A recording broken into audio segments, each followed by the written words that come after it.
Igual, no le queda otra que perdonarme. Si no, el Padre me lo perdona a usted.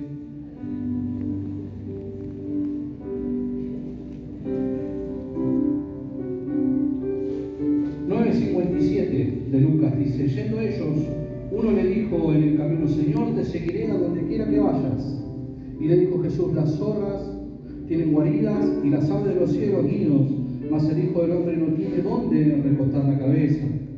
¿Sí? Acá no está hablando de pobreza, ¿sí? Eso queda más que loco. Cuando muchos lo usan para decir: ah, el Señor era pobre, no tenía dónde vivir. El Señor no era pobre, ¿no? Y lo hemos comprobado bíblicamente que podía hacer lo que quisiera. Aparte tenía sus amigos, tenía esposas de funcionarios públicos y políticos que lo financiaban. ¿Se acuerdan cuando él va a darle de comer a los 5.000? Dice, ¿no? 200 denarios, dice uno de los discípulos, no alcanzarían para... O sea que él ya dio a entender que tenían 200 denarios dentro de la bolsa. Un denario era el sueldo de un día, o sea, tenían el sueldo de 200 días, era plata eso. Entonces, cuando él habla de esto, está hablando de que, está bien, este dice: vos me vas a seguir buenísimo, pero mirá que la vida conmigo, es decir, soy alguien errante si se quiere. Hoy me levanto acá, pero podemos terminar el día en cualquier otra ciudad, y estás dispuesto a seguirme así. Y por ahí no tenemos un lugar fijo donde estar y pararemos en alguna casa. ¿Se entiende? Entonces, en eso le estaba hablando. No de que él no tenía dónde recostar su cabeza, y también estaba hablando de la confianza, que él no podía confiar en nadie en ese tiempo, porque también sabía, ¿no?, de que cuando llegara el momento de la prueba iba a quedar solo. Entonces en eso estaba hablando, no de pobreza. Y sigue diciendo el 59: y dijo a otro: sígueme. Él le dijo: Señor, déjame que primero vaya y entierre a mi padre. Jesús le dijo: deja que los muertos entierren a sus muertos, y tú ve y anuncia el reino de Dios. Ah, acá ya nos empezamos a encontrar con Jesús. Con ese Jesús que nosotros muchas veces distorsionamos y decimos: ah, Él es amor. Pero dijo: no, deja que los muertos se entierren solos. Hay cosas más importantes. ¿Qué hacemos con esto? ¿Lo tachamos? Aquellos que dicen: ah, Él es amor, Él me comprende todo y Él es pura misericordia, y siempre que yo haga cualquiera me va a recibir con los brazos abiertos. O que yo deje de lado la obra del Padre para hacer mi vida, y bueno, cuando termine de hacer mi vida, bueno, voy a atender los negocios del Padre. Es Jesús el que está hablando. Y si vamos a mirar con nuestros ojos, nos dedicaríamos entonces a otra cosa. Porque decimos: no, no puedo seguir un Dios así. Seguimos. El 61: entonces también dijo otro: te seguiré, Señor, pero déjame que me despida primero de los que están en mi casa. Jesús le dijo: ninguno que poniendo su mano en el arado mira hacia atrás es apto para el reino de Dios. Vamos a Mateo, capítulo 10. Muy rápido, ¿eh? Y aparte así yo ya no pongo tanto de mí y solamente leemos lo que el Señor dice, ¿sí? ¿Me va siguiendo hasta ahí?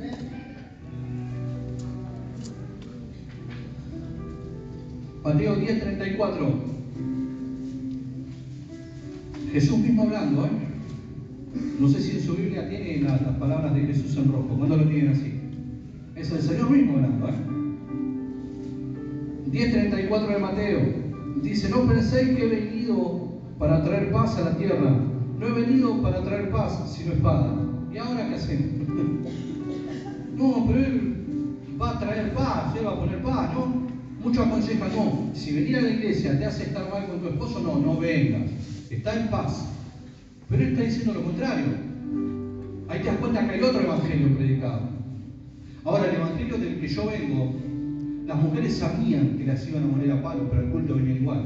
¿Cuántos han conocido a esas mujeres? No se negociaba el congregar. O sea, el Señor estaba por encima de todo. Habían entendido la cruz. Decir: si a Él le costó la cruz, si a Él le costó ser destrozado por mí, que a mí me peguen un par de gritos, un par de cachetazos, ¿qué me hacen? Los mismos discípulos, ¿se acuerdan? Si ustedes leen el libro de los Hechos, van a ver que los discípulos eran azotados. Volvían contentos los tipos, ¿o no? ¿Lo han leído eso? Volvían chochos de haber sido dignos, de ser no paliciados por Cristo. Para ellos era una honra decir: bueno, por lo menos les devolví un poquitito de lo que Él hizo por mí. Porque Él fue destrozado por mí y eso muchas veces no lo tenemos en cuenta. Fue destrozado por mí. Después no voy a ir al pueblo porque está lloviendo, no me voy a mojar. Pero pará, ¿cómo no te vas a mojar? Fue destrozado por vos. Ay, no, hace mucho frío hoy. Y entonces ahí es donde decimos, bueno, pero Dios no entiende. No, Dios no te entiende nada. Porque hubo alguien que fue destrozado por vos. Y acá estamos en la misma. Él no vino a traer paz. Va a haber momentos donde vas a tener que tomar la decisión. ¿Es Él o Él o ella? Y ahí es donde no vas a ser comprendido y donde la palabra no te avala. Porque la palabra dice que Él no vino a traer paz sino espada. 35. Porque he venido para poner en disensión al hombre contra su padre. ¿Quién está hablando? ¿O yo? Es Jesús el que está hablando, ¿sí? Por eso en esto también vamos a desmistificar cosas. Se tiene que caer ese velo de paz y amor. Porque Jesús es el que está hablando. No es interpretación mía. Entonces no sé usted cómo lo quiere mirar, cómo le parece. Bueno, ya es un problema suyo con Dios, pero no mío.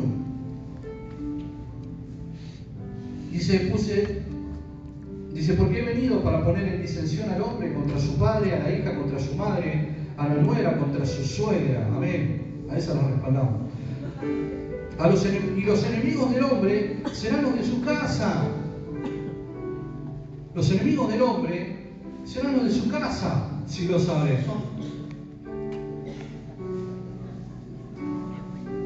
Y sigue diciendo, el 37, el que ama a padre o madre más que a mí, no es digno de mí.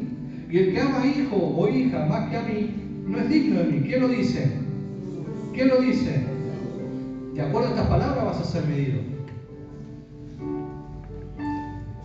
Y el que no toma su cruz y sigue en pos de mí, no es digno de mí. ¿Sí? El que toma su cruz, eso ya lo he explicado muchas veces, el tomar nuestra cruz no es el tomar al cacho, no, o a tu esposa, no, el tomar la cruz era el tomar la sentencia de muerte.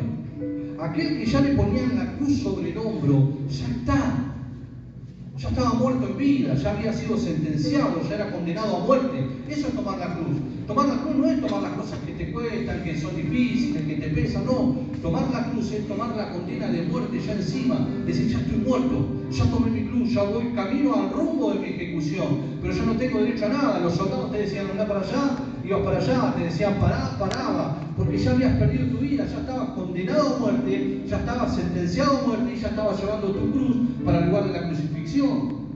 Entonces en eso te está diciendo el Señor, si no tomas tu cruz, si no te das cuenta que ya moriste a este mundo y ya moriste a tus decisiones, ya sos de Él, sos propiedad privada de Él. Romanos 8:28 dice que fuimos llamados y elegidos de acuerdo a su propósito, no al nuestro. Muchos dicen, hacé a Dios partícipe de tus sueños. Por buena, tus sueños no importan. Acá lo que importa son los sueños de Dios, que obviamente en su amor vamos a tener sueños en común y van a ser sueños perfectos. Pero lo que importa son los sueños de Él. Porque es el diseño perfecto para que podamos vivir esa vida de abundancia como Él quiere. Entonces decía, que no toma su cruz, estoy en el 38, y sigue en pos de mí, no es digno de mí. El 39, el que haya su vida, la perderá. Y el que pierde su vida por causa de mí, la hallará. Chispas. ¿Ven que hay otro evangelio? Que por ahí estamos acostumbrados a un evangelio que no es el verdadero, porque Jesús mismo es el que está hablando y hablando del verdadero evangelio. Un evangelio de muerte, un evangelio de renuncia, un evangelio de darlo todo por Él y darle todo a Él. Sí. Me haces acordar recién, porque durante la adoración, ¿se escucha? Durante la adoración yo sentía, no lo solté, pero yo sentía que muchos tenían miedo, temor de pedir que se haga la voluntad del Señor sobre mi vida, porque muchas veces el Señor en su voluntad va a pedir cosas, ¿no?, que no se quieren soltar. Entonces, ¿quiero hacer la voluntad de Dios o no la quiero? ¿Quiero que venga su reino y que se haga su voluntad sobre mí o no? Muchas veces estamos en ese tire y afloje. Vamos bien hasta ahí, ¿no? San Juan, capítulo 6. Y seguimos leyendo palabras.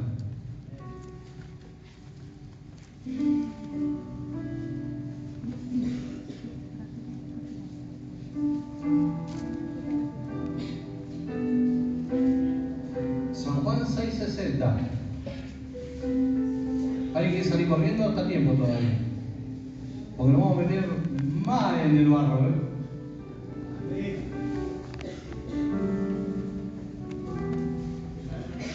¿Eh? 6:60 de Juan, ¿lo tienen? Dice, al oírla muchos de sus discípulos dijeron, dura es esta palabra, ¿quién la puede oír? Sabiendo Jesús en sí mismo que sus discípulos murmuraban de esto, les dijo, ¿esto os ofende? ¿Por qué si viereis al Hijo del Hombre subir a donde estaba primero? O sea, ¿esto les ofende a ustedes? ¿Qué si me vienen volver al lugar donde yo estaba? Para volver al lugar donde Él estaba, tenía que pasar la cruz.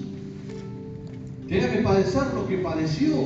Pero si se ofenden con unas palabras, ¿saben lo que voy a tener que pagar yo para volver a donde estaba? Y sigue diciendo, el 63, el Espíritu es el que da vida, la carne para nada aprovecha. Las palabras que yo os he hablado son Espíritu y son vida. Pero hay algunos de vosotros que no creen, porque Jesús sabía desde el principio quiénes eran los que no creían y quién le había entregado. Y dijo, por eso he dicho que ninguno puede venir a mí si no le fuere dado por el Padre. Desde entonces muchos de sus discípulos volvieron atrás y ya no andaban con Él. ¿Sí? Desde entonces muchos de sus discípulos, ¿ven lo que yo les decía del filtro? De que cada tanto les hablaban las cosas como eran. Para decir, si me vas a seguir, hazlo bien. Y lo mismo viene a hablarnos el Señor a nosotros como casa. Me van a seguir, háganlo bien. Van a decir que siguen un evangelio, viven un evangelio, que son cristianos, háganlo bien. Háganlo bien. Por lo menos nadie va a poder decir, ay, yo no sabía. Yo atrás voy a hacer. Les voy a hacer. Si se pudiera, ¿no? Se puede eso en el cielo. Entonces, dice el 66, desde entonces muchos de sus discípulos volvieron atrás y ya no andaban con Él. Dijo entonces Jesús a los 12, ¿queréis acaso iros también vosotros? ¡Ay, el Dios del amor! El de la misericordia inagotable. Le dijo, ¿se quieren ir ustedes también? Vaya, muchachos. Este es el otro evangelio que nadie predica. Este es el Jesús que nadie quiere mirar. Nos conviene más mirar ese, el que resucitó a la hija de Jairo, el que sanó a Bartimeo. Ese nos gusta ver. Pero no nos gusta ver el Maestro. Entonces ya digo, predicamos a Jesús de los milagros nada más. Pero Él no nos va a estar levantando todas las veces, no te va a estar resucitando todas las veces. No puedes venir, como te decía recién, todos los sábados como el hijo pródigo. Una sola vez lo va a hacer, como mucho dos. Pero ya después tenés que estar en sus filas, caminando y viviendo el Evangelio como tiene que ser. Porque hay historias que quizás no vemos, ¿no? Y nos quedamos con los milagros nada más, pero también hay 70 que Él envió a hacer su obra. Y Él enviaba de tanto en tanto a sus discípulos a predicar, a hacer milagros, a sanar. De ese lado tenés que estar vos, diciéndole, Señor, envíame a mí. Que yo no quiero siempre ser el pobrecito que está al costado del camino. Pero ya digo, depende mucho de los maestros que tenemos hoy en día. No tenemos maestros hoy en día. Quizás porque no lo viven tampoco y por eso la iglesia ha retrocedido tanto y carece hoy por hoy de milagros, de señales. Porque no hay gente que pague precio. ¿Quién ayuda? ¿Quién hace vigilia? ¿Quién se aparta? ¿Quién ora lo que hay que orar? Estamos más preocupados, ¿sí? Que cuando están postrados en el altar saquen la foto ahí, no bien. O sea, solamente eso les importa, figurar en las redes, pero el cielo no los conoce. Figuran en las redes y son muy conocidos en las redes, pero el cielo no los conoce. Y eso es lo que nos tiene que preocupar a nosotros, que el cielo nos conozca y aún el ámbito espiritual nos conozca, sepa quiénes somos. ¿Por qué? Porque el que va a lo secreto, el Padre lo va a recompensar en público y públicamente se va a ver lo que yo hago en lo secreto. Entonces decía, dijo entonces Jesús a los 12, ¿queréis acaso iros también vosotros? Le respondió Simón Pedro, lo mismo que nosotros, ¿no? Señor, ¿a quién iremos? Tú tienes palabras de vida eterna. Vamos a 2 Corintios capítulo 5.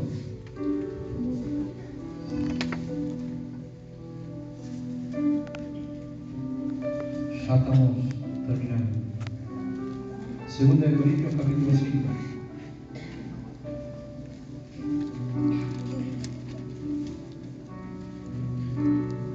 Ya la mando. Es hermosa su presencia, siento muy lindo el Espíritu Santo. Porque estas cosas yo sé que son las que le agradan a Él. Porque le traen a memoria la iglesia primitiva, que es la iglesia donde Él se manifestaba. Es la iglesia que Él amó y con la que pudo moverse en total libertad. Entonces cuando hablamos de estas cosas, yo sé que esos son los recuerdos que le mueven a Él.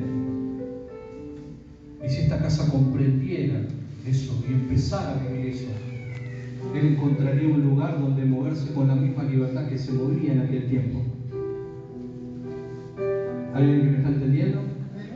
¿Hay alguien que entiende? Gloria a Dios por eso. 5:14, 2 Corintios, ¿lo tienen? Dice, porque el amor de Cristo nos constriñe pensando esto, que si uno murió por todos, luego todos murieron. Y por todos murió, para que los que viven ya no vivan para sí, sino para aquel que murió y resucitó por ellos. Es otro evangelio. No es el evangelio de que yo soy el centro y Dios me viene a solucionar los problemas a mí. Que Él es el genio de la lámpara, cortamos la lámpara, aparece el genio, me soluciona el problema y que se meta de vuelta en la lámpara y no me molesta hasta que lo vuelva a llamar. Es otra cosa. Es otra cosa. Pablo decía, el amor, porque el amor de Cristo nos constriñe, ese constriñe me obliga, me siento obligado. El amor que Él demostró me obliga.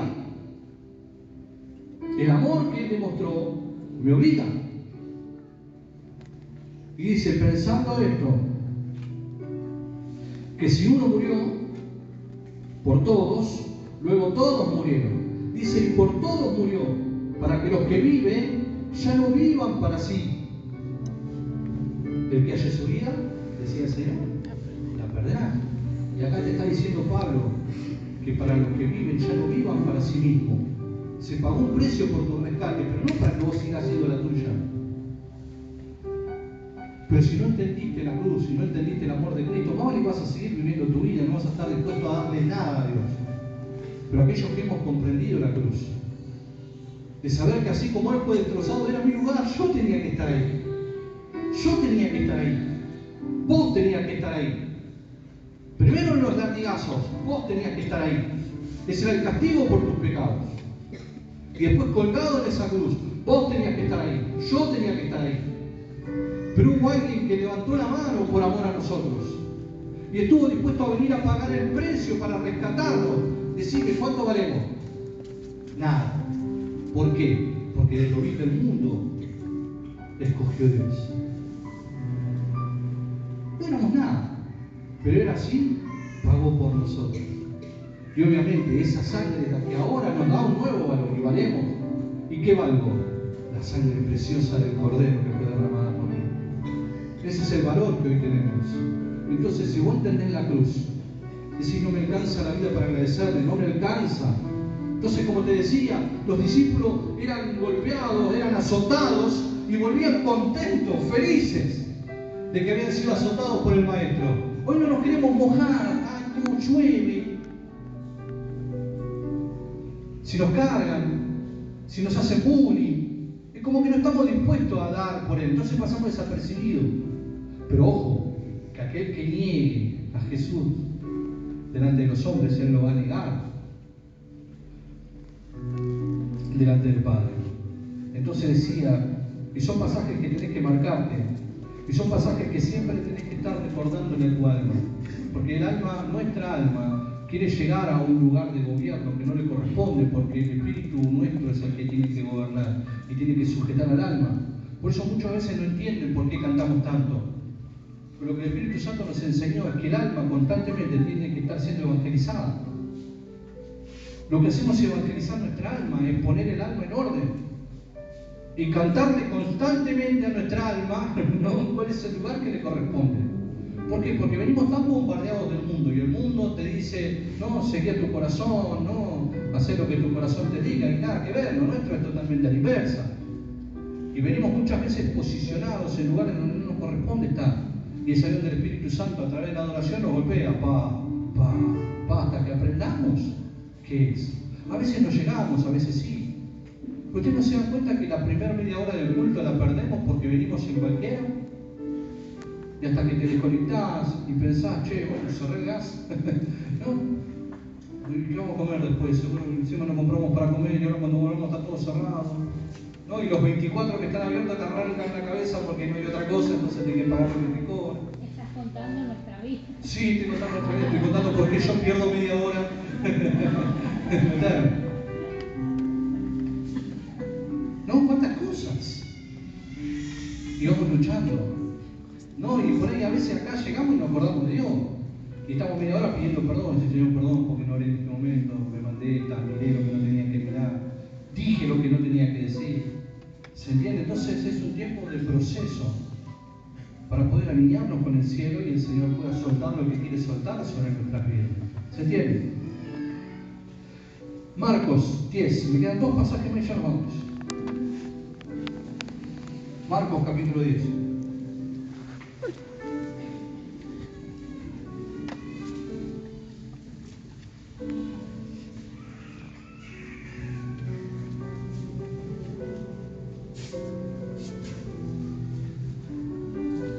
Una historia muy conocida también, pero que en sí nos pinta cómo son las cosas realmente. Marcos 10, 21 dice: entonces Jesús, mirando y llamó, ¿se acuerdan del joven rico? Sí. No, que se acuerda, dice, y se acerca y dice: maestro, bueno, ¿qué debo hacer? ¿No? Y el Señor dice: ¿por qué me llamas bueno? ¿Se acuerdan? Y el Señor le dice: los mandamientos, ¿lo sabés? Sí, él dijo: los cumplo desde mi juventud. ¿No? Todos, al pie de la letra. Y ahí empieza el relato. Entonces Jesús, mirándole, llamó y le dijo: una cosa te falta, anda, vende todo lo que tienes y dalo a los pobres, y tendrás tesoro en el cielo, y ven y sígueme tomando tu cruz. ¿Ven? Otra vez aparece tomando tu cruz, tomando tu sentencia de muerte. Tu sentencia de muerte está pregado, ¿sí? Estás al horno. Cuando dicen tomar la cruz, ya está. Por eso muchos no quieren tomar su cruz. Y por eso ahí también entendemos el verdadero evangelio. El otro evangelio dice: tomá a tu esposa y arrastrala, llevala, eso, tomar tu cruz. No, tomar la cruz es tomar la sentencia de muerte. Decir: ya está, estoy condenado a muerte, listo, ya no tengo más vida, ya no tengo más voluntad, estoy condenado a muerte. Eso es tomar la cruz. ¿Me lo entendieron? ¿Sí? ¿Lo han entendido? Entonces el Señor le dice lo mismo. Otra vez lo leo, sigue el 21. Dice: una cosa te falta, anda, vende todo lo que tienes y dale a los pobres, y tendrás tesoro en el cielo, y ven, sígueme tomando tu cruz. Pero él, afligido por esta palabra, se fue triste porque tenía muchas posesiones. Entonces Jesús, mirando alrededor, dijo a sus discípulos: cuán difícilmente entrarán en el reino de Dios los que tienen riquezas. Lo vio irse, se fue. El Jesús de ustedes diría: no, pará, no te vayas, ven, ¿no? Está bien, no hace falta, no lo tomes tan a pecho, vende algunas cosas nomás, un poquito nada más, no todo. Y vamos, sigamos juntos, porque yo te amo. No estuvo dispuesto a dar todo por él. Lo vio irse, lo vio irse. Y así más de una vez. Quizás has tomado malas decisiones y vos pensás de que Dios te va a venir a buscar o te va a ir a buscar. Yo lo he contado más de una vez. Una vez estaba orando por alguien y el Señor me decía: Juanjo, no ores más por él, ya dejé de recibirlo. Porque muchos se piensan que van y vienen y todas las veces que vuelvan el Señor lo va a esperar con los brazos abiertos. Y el Señor más de una vez me dijo, hay muchos que siguen yendo y viniendo, pero ella no lo recibe más. Porque han pisoteado la sangre que un día los santificó y los lavó. Han hecho afrenta al Espíritu de gracia. Eso está en Hebreos 10:25 en adelante. Entonces pensamos que nos vamos a ir al mundo y no vamos a pisotear la sangre del Señor. Y una vez nos vieron que aquellos que son entusiastas vienen y le predican a todo el mundo, son Freyson, Anacondia, Chille, todos juntos. No, y bueno, que le predican hasta las paredes y andan con la Biblia bajo el brazo diciendo a todo el mundo que se convirtiera. Después se apartan. Se van al mundo y se le mandan peor, pero siguen subiendo estados que están revolcándose en el mundo. Pero che, volvemos 3 páginas más atrás y vos estabas predicando a Cristo y ahora estás revolcado. Después vuelven. Y otra vez predicando a Cristo y dice, volvemos más atrás, pero vos estabas dice, ¿cómo es? ¿Cuál de los dos? ¿Pisotean el Evangelio? ¿Dan vergüenza al Evangelio? Porque muchos dicen, no me avergüenzo del Evangelio. No, más vale que no, pero el Evangelio sí se avergüenza de vos. Entonces tenemos que medir lo que hacemos, de que estamos ensuciando a Cristo. Y como digo, no podemos ser el hijo pródigo todos los sábados. O no siempre vas a ser el hijo pródigo, porque una te va a recibir, 2 te puede llegar a recibir, pero ya la otra va. No se puede jugar. Hay cosas muy serias en juego, hay eternidad en juego y eternidad de personas en juego, las cuales que quizás no quieren saber nada por el Evangelio, por nuestro testimonio. Entonces tenemos que cuidarnos en lo que hacemos, porque podemos estar jugando con generaciones y podemos estar haciéndose perder a generaciones. Entonces, como decía él, lo dejó irse. Y ahora nos metemos en un pasaje que a mí esta semana me voló la cabeza, Éxodo, capítulo 4, y ya termino con esto. Ya nos vamos. ¿Alguien va a comer asado? Ya saben, no levanta la mano a nadie, no me quieren invitar. Igual voy a dar una vuelta por las casas. Donde vea humo, bueno, igual puede ser la Salamanca.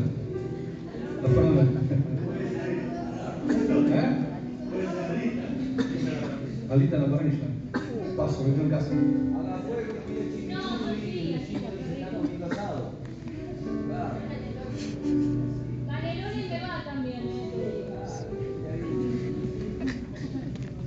Éxodo 4. Empanadas. Hubo algo que, Papa frita con como cheddar. decía esta semana, fue tremendo. Porque si ustedes vienen escuchando lo que el Espíritu Santo viene hablando, él viene hablando de obediencia, ¿no? El Señor viene hablando muy fuerte de obediencia y el Evangelio no se trata de otra cosa que de obediencia. De morir a mí y vivir para Él, ¿no? Es obediencia. Y me encontré con esta historia que por ahí usted la leyó, yo no, discúlpeme por ser neófito. Pero cuando la leí me impactó. Y yo quizás decía al Señor que tiene que ver con lo que vamos a hablar, pero tiene mucho que ver. Éxodo 4:24. Dice, y aconteció en el camino. Esta es la historia de Moisés, ¿sí? Moisés, ustedes conocen ya la historia de Moisés. El Señor ya se le había aparecido en la zarza, ya lo había llamado. Y estaba viniendo con su familia rumbo a Egipto para empezar a cumplir el propósito, ¿sí? ¿Todos conocen la historia de Moisés? ¿Sí? Hasta nosotros lo vimos un dibujito allá, ¿no? Entonces dice que ya estaban en una posada, ¿no? Hicieron una parada en el camino, en la frontera ya antes de entrar a Egipto, y pasa esto. Dice, aconteció en el camino que en una posada Jehová le salió al encuentro y quiso matarlo. Aquel que él había llamado, aquel que había elegido y que estaba llevando a Egipto para sacar a su pueblo, dice que el Señor se le presenta y quiere matarlo. Entonces Séfora, la esposa, tomó un pedernal afilado, o sea, un cuchillo de pedernal afilado, y cortó el prepucio de su hijo y lo echó a sus pies diciendo, a la verdad, tú me eres un esposo de sangre. Así le dejó luego ir, y ella le dijo, esposo de sangre a causa de la circuncisión. No sé si ustedes deben imaginarse, ¿no?, la palabra, ¿no? Y cuando van leyendo los relatos, las historias, ha sido un chorreadero de sangre eso. No, porque usted piense, Moisés estaba acostado ahí. El Señor se le presenta para matarlo, o sea, él ya como que estaba agonizando, anda a saber cómo lo iba a matar. Entonces Séfora agarra el cuchillo, le corta el prepucio, después los chicos pregunten en casa a su papi. No, le cortan, y los grandes, no sé, pregúntenle a algún líder. Yo no voy a entrar en detalle con eso. Le corta el prepucio al nene, que el nene era grande ya, se calcula que tenía como 12 años. Un chorreadero de sangre y le tira el prepucio a Moisés. Dice que el Señor lo deja. Entonces me impactó. Y el Señor me decía, eso también es el verdadero evangelio. Que las cosas se hacen a la manera de Dios o no se hacen. Moisés era hebreo, nació de cuna hebrea. Ya la orden de circuncidar a los primogénitos estaba.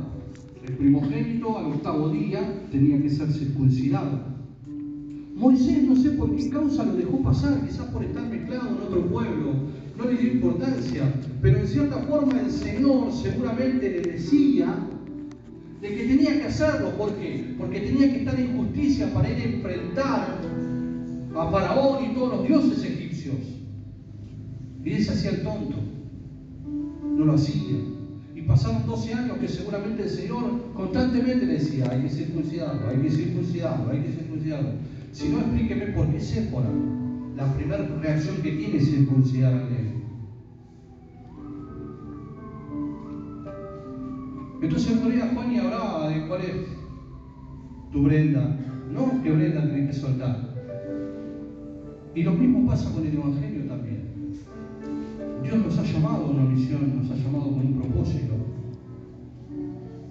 Pero obviamente más de uno habrá quedado estancado por no circuncidar al que hay que circuncidar, por no entregar lo que hay que entregar, por no hacer las cosas a la manera de Dios y quererlas hacer a su manera. Ese mismo Dios al que nosotros decimos papito, se le presentó a este hombre para matarlo porque no estaba cumpliendo las cosas como él las dijo.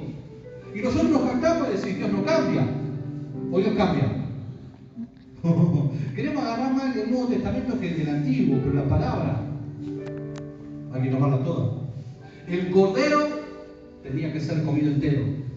No puedo elegir lo que quiero del Evangelio.